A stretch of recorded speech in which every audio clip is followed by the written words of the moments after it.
Hello friends, I am Vikrant Funde welcoming you in our YouTube channel that is Dhyan Shiksha. Not only for Dhyan but because of Dhyan. Today we will discuss the most valuable and the most important topic that is कर्मयोग. Friends, इस video से हम जानेंगे कर्मयोग क्या है, इसे हम अपने अंदर कैसे आत्मसात कर सकते हैं और यह इतना इम्पोर्टेंट वर्ड क्यों है, डे टू डे इतना वर्ड इम्पोर्टेंट क्यों होते जा रहा है, तो हम ये सब बात के बारे में आज डिस्कस करेंगे. सो फ्रेंड्स, सबसे पहले आपको यह जानना जरूरी होगा कि कर्मयोग जिसकी चर्चा भगवद गीता से लेकर कई वेदों पुराणों तक की गई है, आपको यह समझना होगा कि कर्मयोग ये किसी कोई जाति धर्म का कोई स्पेसिफिक कंसेप्ट नहीं है और ना ये समाज में सोसाइटी में कहीं जाति भेद क्रिएट करता है. It is all about your duty. आप अपने काम को लेकर कितने सचेत है, आप अपने काम को कितना इंपॉर्टेंस देते हैं, कितना इम्पेसाइज करते हैं, उसके लिए आप कितने एफर्ट्स लगाते हैं, दैट इज़ द कर्मयोग. सो फ्रेंड्स, सबसे पहले हम स्टार्ट करेंगे कर्मयोग के बारे में भगवद गीता से.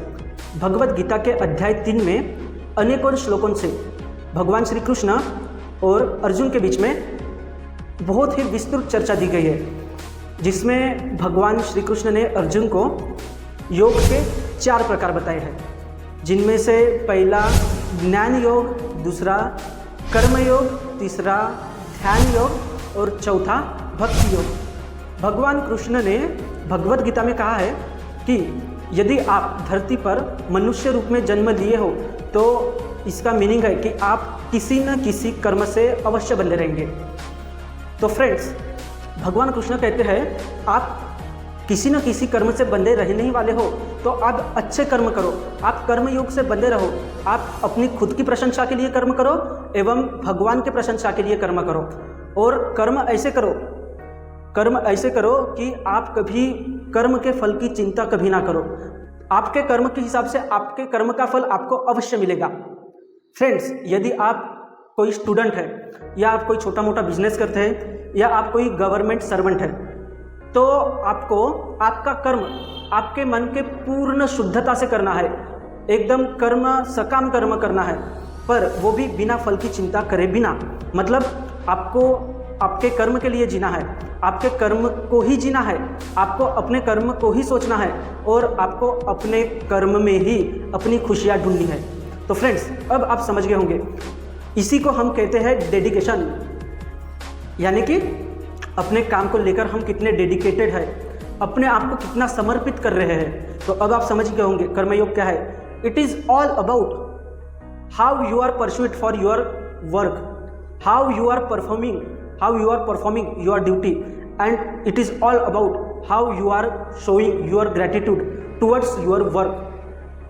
फ्रेंड्स, अब आपके मन में एक सिंपल क्वेश्चन बिंदास आ सकता है कि ठीक है, हमें कर्म तो करना है, जैसे भगवान श्री कृष्ण ने कहा है कि हमें भगवान की प्रसन्नता के लिए कर्म करना है, सकाम कर्म करना है, पर बिना फल की चिंता करे बिना. तो भाई हम ऐसा कर्म करें तो क्यों करें. आपके मन में सिंपल क्वेश्चन आ सकता है. तो आपके इस प्रश्न का उत्तर मैं आगे कुछ लाइन कहने जा रहा हूँ जो कि मराठी में है. उस लाइन से आपको आपके प्रश्नों का उत्तर मिल जाएगा. गौर से सुनना ये lines ex-IAS officer Shri Avinash Dharmadhikari sir के द्वारा लिखी गई है. जरी एक अश्रू पुसायास आला तरी जन्म काहीच कामास आला, जरी अश्रू विस्फोट होऊन सजला तरी मुक्त ज्वालामुखी जन्म झाला. फ्रेंड्स, इसका मीनिंग है आप कर्म ऐसा करो कि आपके कर्म से किसी 2 व्यक्ति को 2 पल की खुशियां दे सको.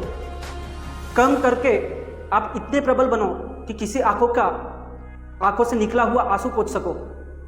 और कर्म ऐसे करो कि आपको फल की चिंता करने की आवश्यकता पड़नी ही नहीं चाहिए. खुद पर इतना बिलीव होना चाहिए कि आपके सकाम कर्म का फल पॉजिटिव ही मिलेगा.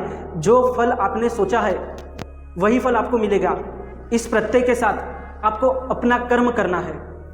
तो फ्रेंड्स, आपको कर्मयोग का इम्पोर्टेंस, मैंने जो कर्मयोग का मीनिंग बताया होगा, उम्मीद करता हूँ कि आपको यह काफ़ी अच्छे से समझ आया होगा. आज के वीडियो में बस इतना ही था. वीडियो कैसी लगी नीचे कमेंट बॉक्स में ज़रूर बताना, और हाँ, अपने फ्रेंड्स से भी ज़रूर शेयर करना. Okay, thank you. जय हिंद, जय भारत. फ्रेंड्स, हमेशा खुश रहिए.